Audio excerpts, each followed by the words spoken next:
Muy buenas noches, señores participantes del primer Congreso de Derecho Procesal. Desde la ciudad de Lima, Perú, mis saludos al desembargador Facundo Escuña por tan generosa invitación de participar en este magno evento. Aprovecho también la oportunidad para saludar a todos los participantes de RedLab, la Red Latinoamericana de Jueces. Señoras y señores, para mí constituye un inmenso placer poder dirigirme hacia ustedes en este congreso de carácter procesal con un tema que estoy seguro va a convocar vuestra atención, que es el derecho procesal constitucional en el Perú. Sin duda, había que hablar muchísimo sobre el largo recorrido que ha tenido el derecho procesal constitucional en el Perú, un camino evidentemente accidentado y que tiene muchas particularidades significativas, diría yo, que a través de la historia han sido reseñadas. Pero hablar del derecho procesal constitucional nos lleva obligatoriamente a hacer una breve referencia a la historia del mismo. Para ello, siguiendo al maestro Néstor Pedro Sagüez, consideramos que son los tres momentos claves que tiene el derecho procesal constitucional. El primero está marcado por el habeas corpus de Inglaterra en el año 1679, donde se regula el primer proceso constitucional que garantiza el derecho fundamental a la libertad personal. Un segundo momento está marcado por el caso Marbury versus Madison, resuelto por el juez John Marshall, quien institucionalizó el control constitucional en los Estados Unidos de Norteamérica allá por los años 1803, conocido esto técnicamente como el Judicial Review. Y finalmente, y el más importante, es el nacimiento de los tribunales constitucionales como órganos especializados de control constitucional que se dio origen a iniciativa del maestro alemán Hans Kelsen en octubre del año 1920. Kelsen, Couture, Piero Calamandrei, Mauro Capelletti son sin duda quienes doctrinariamente aportaron las bases para el nacimiento del derecho procesal constitucional. Y es el español Niceto Alcalá Zamora y Castillo quien en el año aproximadamente 1994, en una obra denominada Ensayos de Derecho Procesal Civil, Penal y Constitucional, elaboró el nomen juris de esta disciplina jurídica. Entonces tenemos que el uso de esta denominación surge con el evidente propósito de ubicar, de instalar un orden metodológico tendente a ubicar los nuevos mecanismos procesales de tutela con carácter constitucional dentro del ámbito del derecho procesal. No entra en discusión que Kelsen es el fundador del derecho procesal constitucional, el cual se concretizó en el año 1920 con la Constitución austriaca. Y es el jurista mexicano Fixamudio quien establece la primera aproximación científica al concepto del derecho procesal constitucional. Recuerden que Zamora Castillo elabora el nomen juris y Hans Kelsen es el fundador del derecho procesal constitucional y Fixamudio establece una primera aproximación científica al concepto de derecho procesal. Por su parte, Javerlé, en el año 1973, es el primero que utiliza el concepto de derecho procesal constitucional y que sostiene que este derecho no es más que un derecho constitucional concretizado y por tanto es una suerte de emanación del derecho constitucional. No está de más señalar que Piero Calamandrei también realiza significativos aportes al posterior desarrollo del derecho procesal constitucional, al igual que Mario Capelletti. En mi país, en el Perú, el vocablo derecho procesal constitucional fue introducido por el constitucionalista Domingo García Belaúnde en el texto Habeas Corpus interpretado. El autor desarrolló diversas obras que reflexionan sobre el tema, profundizan este tema, y otros constitucionalistas, posteriormente miembros del Tribunal Constitucional, como Eto Cruz, César Landa, también desarrollaron obras destacadas sobre el derecho procesal constitucional. Vamos a ver. Mucho se ha hablado sobre el derecho procesal constitucional. Y en el Perú realizamos control de constitucionalidad. Lo dicho anteriormente constituyen aspectos históricos breves en el desarrollo del derecho procesal constitucional. Pero a estos efectos interesa cómo se ha desarrollado en el Perú el control de la Constitución. En el Perú, así como a la par en muchos países de América Latina, aun cuando en diferentes años se apostó por el control constitucional a cargo del Poder Judicial. Esto se incorporó por vez primera en el año 1936, se implementa en el año 1963 debido precisamente a que debía operativizarse algunas reglas de la Ley Orgánica del Poder Judicial. Tuvieron que pasar casi 30 años para que esto se implemente, pero aquí hago un alto y marco la diferencia. Es necesario remarcar que desde el 3 de octubre de 1968 hasta mayo de 1980 se vivió en el Perú una dictadura militar que se caracterizó por avasallar al Poder Judicial, propio de toda dictadura militar. El Poder Judicial fue intervenido y fue, entre comillas, reformado. Por eso es que muchos años después, a portas de un proceso democrático, en el año 1979, e instalada la Asamblea Constituyente, sus integrantes, los asambleístas constitucionales, evidenciaron desconfianza hacia el Poder Judicial.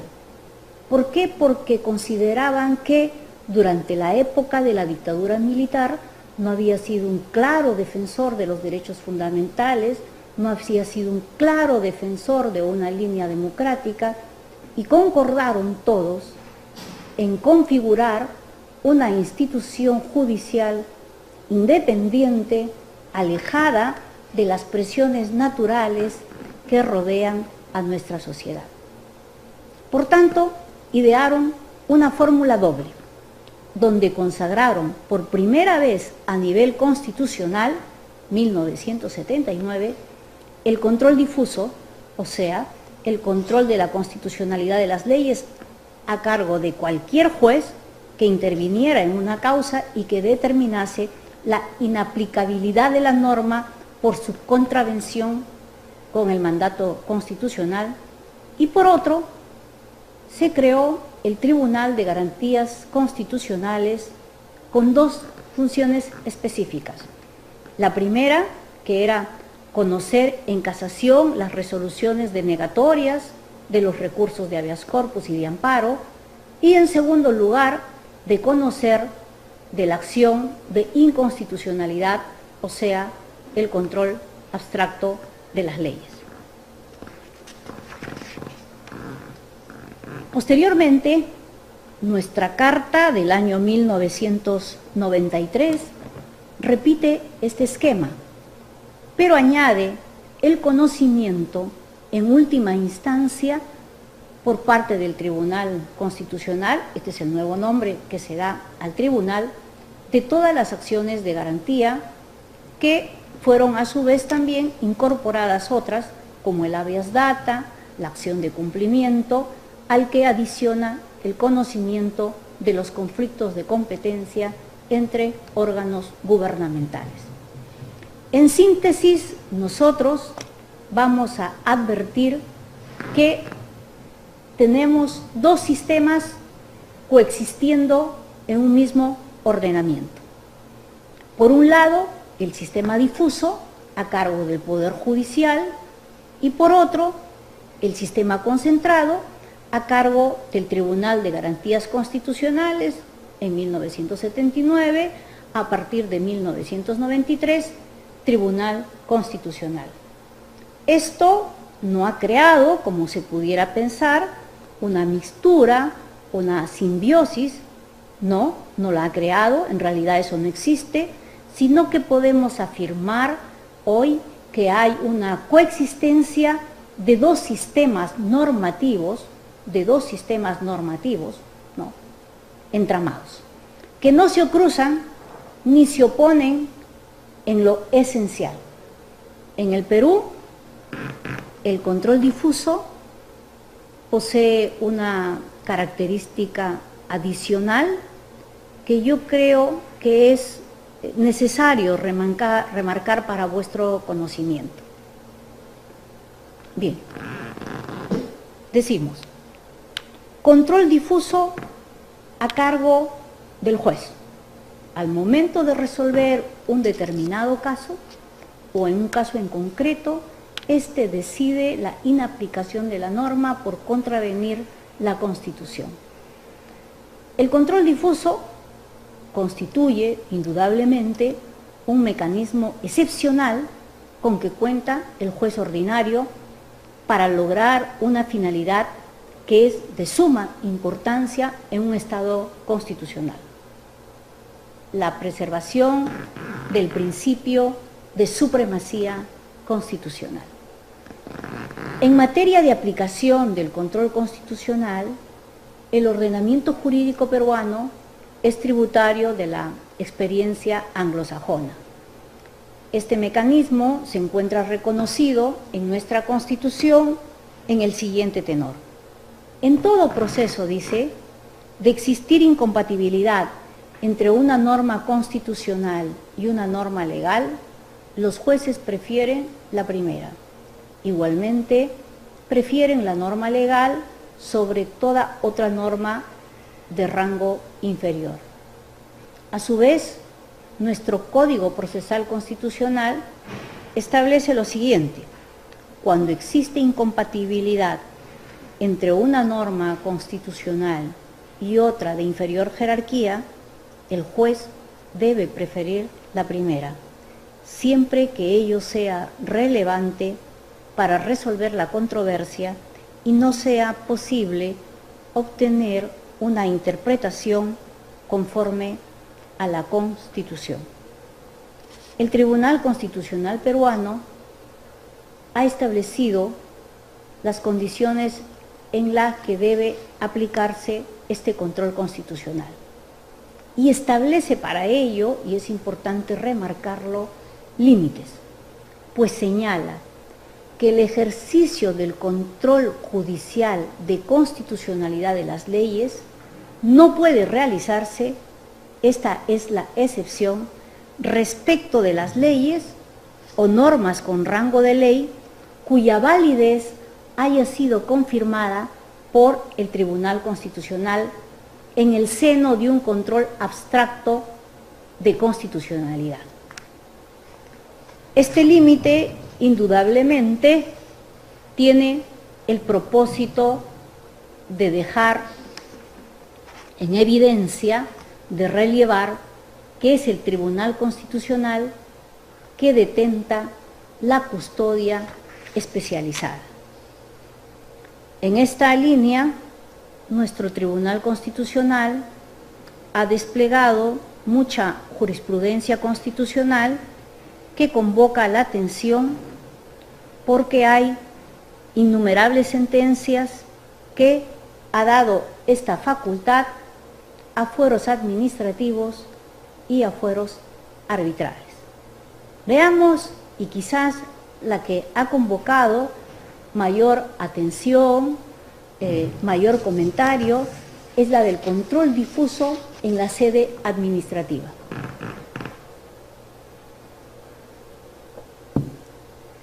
En el año 2006, el Tribunal Constitucional, para los que tienen interés en el expediente 3741-2004-AA/TC, dictó un precedente vinculante, a través del cual señaló que el control difuso de constitucionalidad podía ser ejercido por las entidades de la administración pública. En otras palabras, a través de esta decisión reconoció legitimidad a los funcionarios públicos para que dejen de aplicar una norma legal en un caso concreto determinada por considerarla inconstitucional. Esta sentencia, como es de esperar, generó un sinnúmero de cuestionamientos que obligó al Tribunal Constitucional que emita una aclaración. Y esta aclaración fue en la línea de considerar que esta potestad solo podía ser ejercida por los tribunales administrativos. Véase bien, en una primera señala que son los funcionarios públicos los que tienen esta facultad. En la sentencia aclaratoria dice, no, solo puede ser ejercido por los tribunales administrativos de alcance nacional y cuando, aclara, la inconstitucionalidad de la norma resulte evidente, resulte manifiesta. Sin embargo, 8 años después, este mismo Tribunal Constitucional, mediante otra sentencia, dejó sin efecto este precedente vinculante, porque reconoce que en la práctica, en el momento en que se dicta esta resolución, no había razón alguna para hacerlo. Pero además afirma nuestro tribunal que existe una serie de razones materiales por los cuales los mandatos contenidos en este precedente no resultaban compatibles con los preceptos de nuestro ordenamiento jurídico vigente. En esta última sentencia, el Tribunal Constitucional argumenta que al interior de la administración pública no es posible ejercer el control difuso de constitucionalidad, pero es menester aclarar que tuvo un periodo de vigencia en donde los órganos de administración podían ejercer control difuso. Otra particularidad que tiene nuestro sistema está asentado en el control difuso que se realiza en sede arbitral.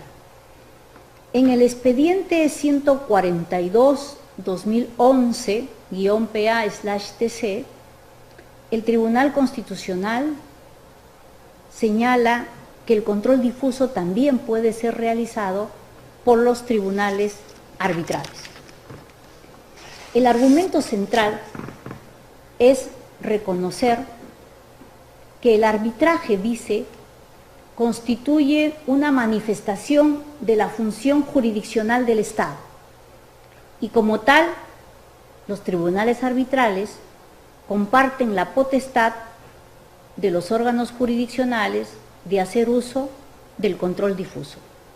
Sin embargo, para ello, establece algunas reglas para la aplicación del control difuso por parte de los tribunales arbitrales y dispone como precedente vinculante que solo podrá ejercerse el control difuso de constitucionalidad sobre una norma aplicable al caso de la que dependa la validez del laudo arbitral, siempre que no sea posible obtener de ella una interpretación conforme a la Constitución y además se verifique la existencia de un perjuicio claro y directo respecto al derecho de alguna de las partes.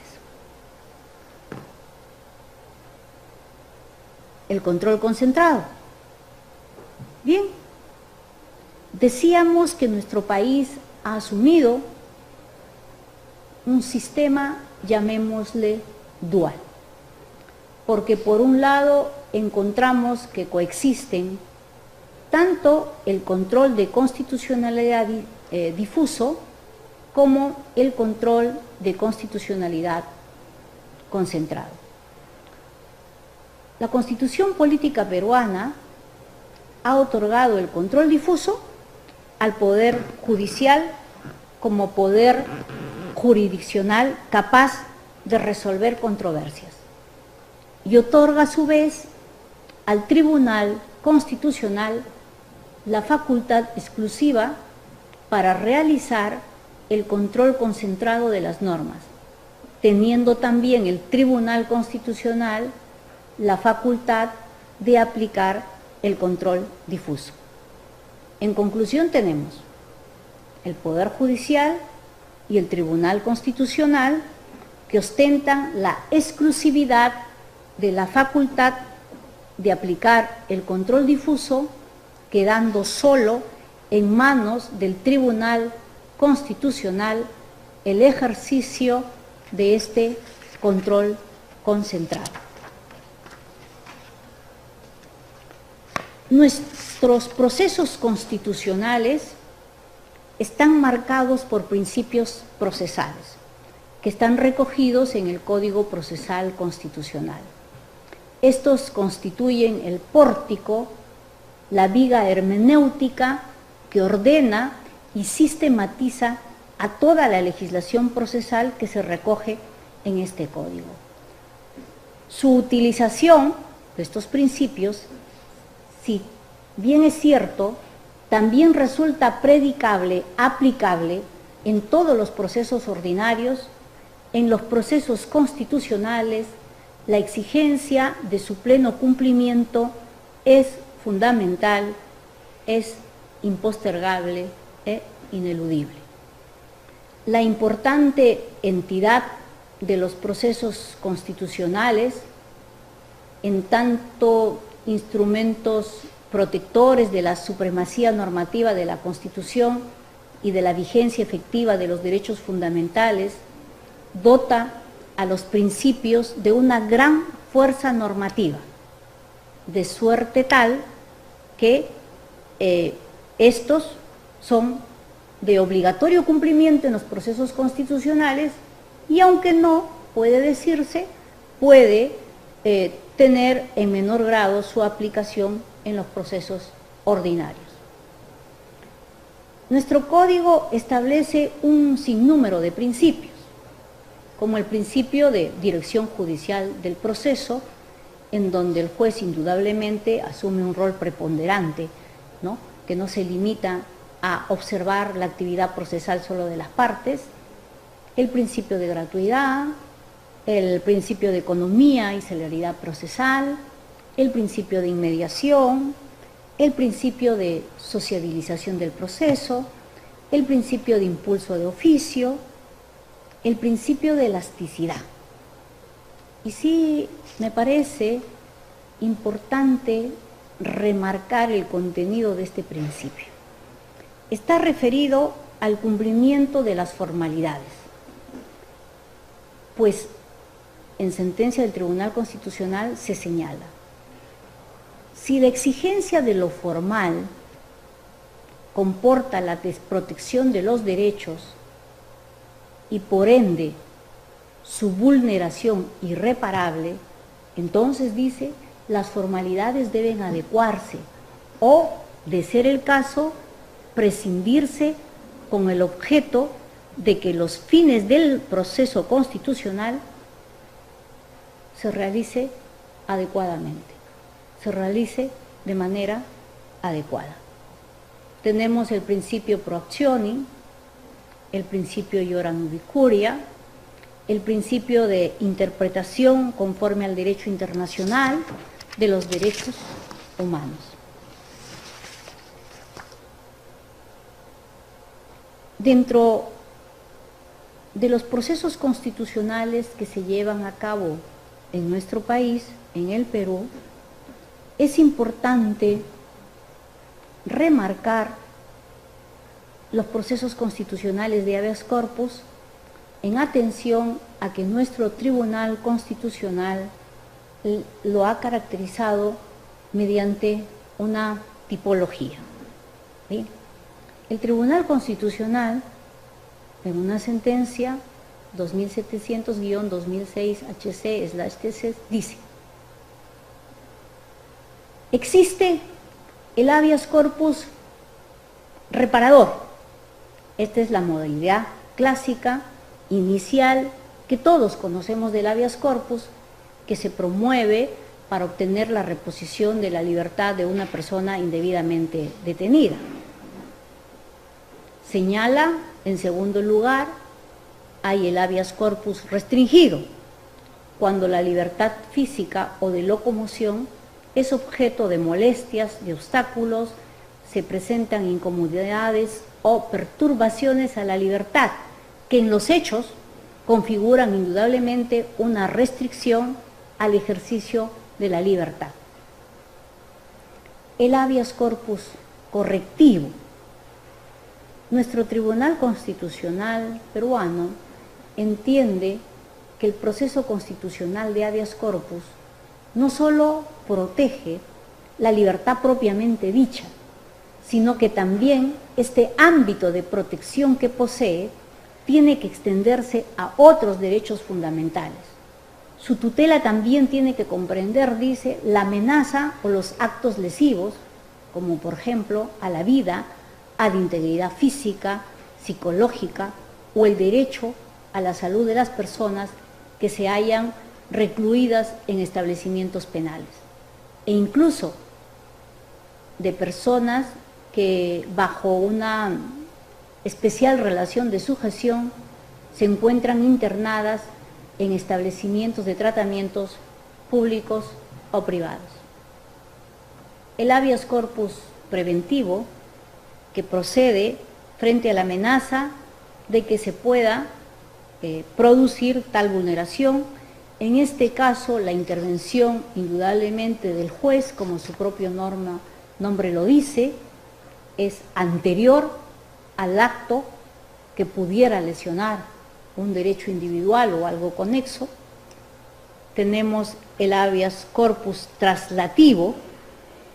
Importante este habeas corpus porque su propósito está enmarcado a los efectos de denunciar la mora en el proceso judicial.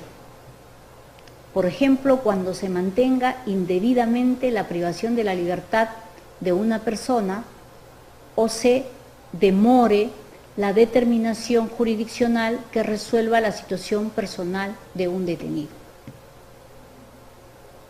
Otra tipología está sentada en el habeas corpus instructivo. Esta es una modalidad que puede ser utilizada cuando no es posible ubicar el paradero de una persona que está detenida o desaparecida.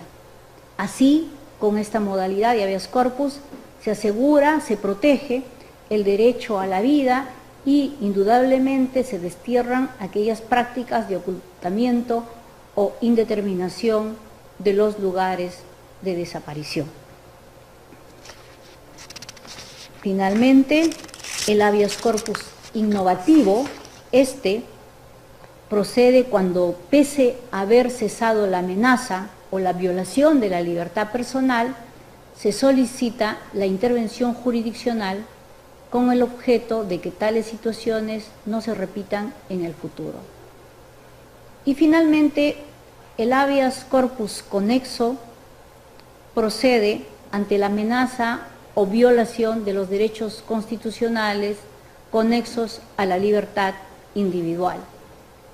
Por ejemplo, el derecho de todo individuo a ser asistido por un abogado de su elección, el derecho a la no autoincriminación, el derecho a no ser compelido a declarar o reconocer culpabilidad. Sin duda, tipologías particulares que nuestro legislador, en el ámbito de la protección máxima que se tiene que dar a los derechos fundamentales, los ha reseñado para que el juez constitucional, cuando tenga que resolver, pueda desplazarse dentro de estos ámbitos y así pueda realizar una decisión acertada, ajustada a derecho y indudablemente otorgando una máxima protección a derechos fundamentales. Respecto al proceso de amparo, podemos decir, ustedes lo saben, que este tiene una finalidad concreta, que es asegurar el goce efectivo de los derechos fundamentales, con excepción de las libertades amparadas por el habeas corpus. Y aquí una tipología desarrollada muy particular. Nosotros tenemos el amparo contra los actos materiales. Esta se constituye en una de las garantías jurisdiccionales de protección de los derechos fundamentales más amplio, ¿no? Y se complementa o es complementaria de las demás que ofrece el sistema constitucional peruano. Tenemos el amparo contra normas. Nuestro Tribunal Constitucional claramente ha señalado que no procede el amparo directo contra normas cuando se trata de normas heteroaplicativas, es decir, que tienen su eficacia condicionada a la realización de actos posteriores. Contrario a ello, señala que sí procede cuando el acto es lesivo, es causado por normas autoaplicativas. Esto es, cuando no requieren de un acto posterior de aplicación, sino que la afectación se produce desde el instante en que la propia norma entra en vigencia. Y una de las acciones que con mayor número es utilizada por los abogados defensores está sentada en el amparo contra resoluciones judiciales. Está determinado que no cabe la interposición de una acción de amparo contra resoluciones judiciales emanadas de un procedimiento regular, pero no en aquellos otros donde ésta se expide en el seno de un proceso irregular. Así fijado el sentido de este precepto constitucional, la interrogante que siempre nos vamos a hacer es: ¿cuándo un proceso judicial puede considerarse regular? O dicho en términos contrarios, en términos negativos, ¿cuándo una resolución judicial emana de un proceso irregular? La absolución a este interrogante la dio el Tribunal Constitucional con el siguiente razonamiento. Dice: una resolución judicial emana de un proceso regular si ésta se expide con respeto de los derechos que integran el debido proceso y la tutela judicial efectiva, reconocidos en la Constitución Política del Estado. Ergo, si es que no se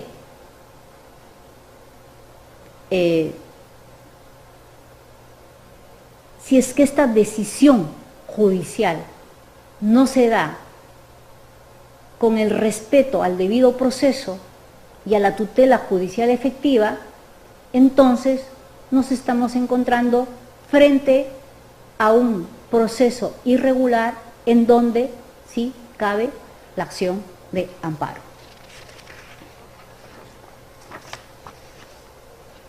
Particular importancia tiene lo que nuestro Tribunal Constitucional ha considerado respecto al amparo contra el amparo.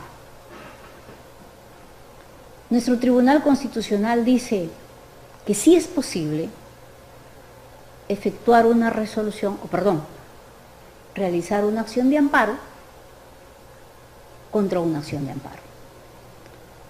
Dice, la posibilidad del amparo contra amparo tiene una fuente constitucional directa en el artículo 2 de la propia Constitución, donde se establece que el amparo no procede contra normas legales ni contra resoluciones judiciales emanadas de un procedimiento regular.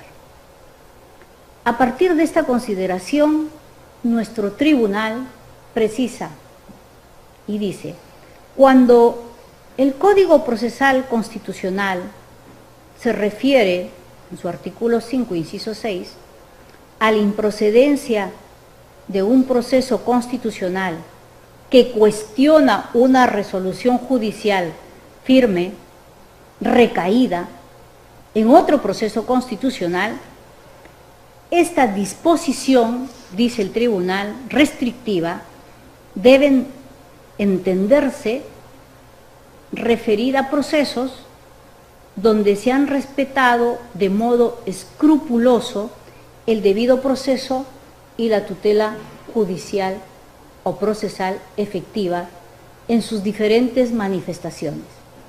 Si ello no se da, es posible el amparo contra el amparo. Otras acciones de carácter constitucional para la protección de derechos la tenemos en el habeas data, que también nuestro tribunal establece una tipología muy particular. Tenemos el habeas data informativo, aditivo, correctivo, supresorio, desvinculador, cautelar, etc.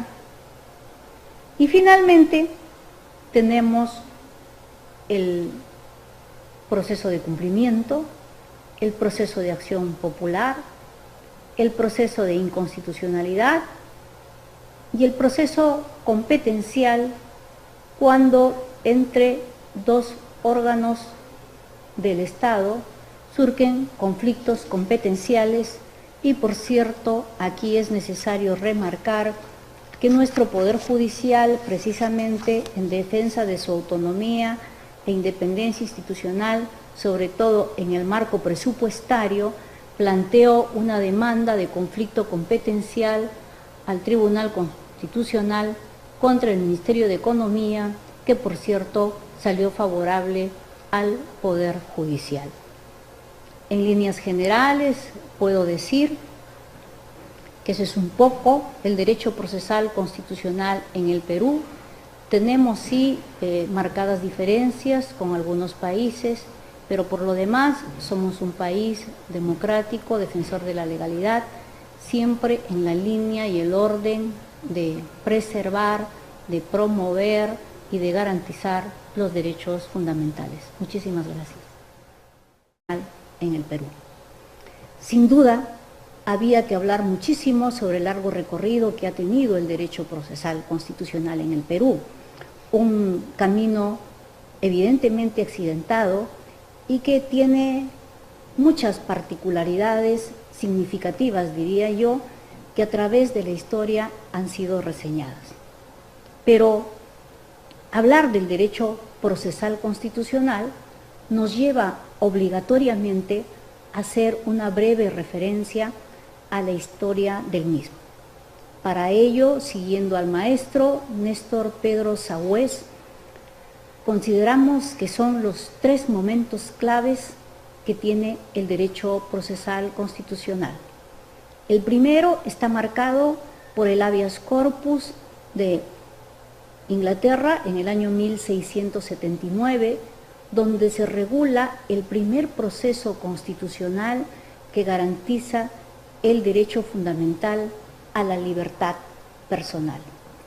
Un segundo momento está marcado por el caso Marbury versus Madison, resuelto por el juez John Marshall, quien institucionalizó el control constitucional en los Estados Unidos de Norteamérica allá por los años 1803, conocido esto técnicamente como Niceto Alcalá Zamora y Castillo, quien en el año aproximadamente 1994, en una obra denominada Ensayos de Derecho Procesal Civil, Penal y Constitucional, elaboró el nomen juris de esta disciplina jurídica.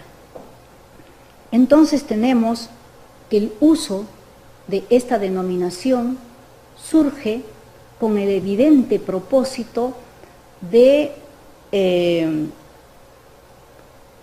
ubicar, de instalar un orden metodológico tendente a ubicar los nuevos mecanismos.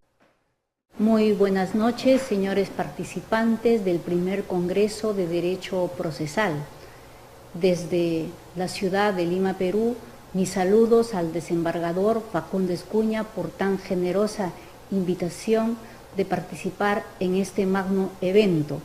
Aprovecho también la oportunidad para saludar a todos los participantes de RedLab, la Red Latinoamericana de Jueces. Señoras y señores, para mí constituye un inmenso placer poder dirigirme hacia ustedes en este congreso de carácter procesal con un tema que estoy seguro va a convocar vuestra atención, que es el derecho procesal constitucional, como el judicial review.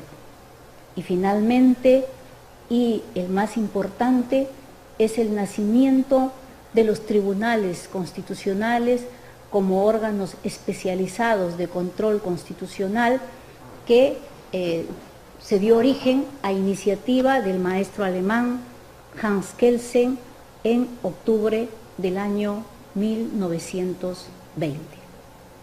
Kelsen, Couture, Piero Calamandrei, Mauro Capelletti son sin duda quienes doctrinariamente aportaron las bases para el nacimiento del derecho procesal constitucional. Y es el español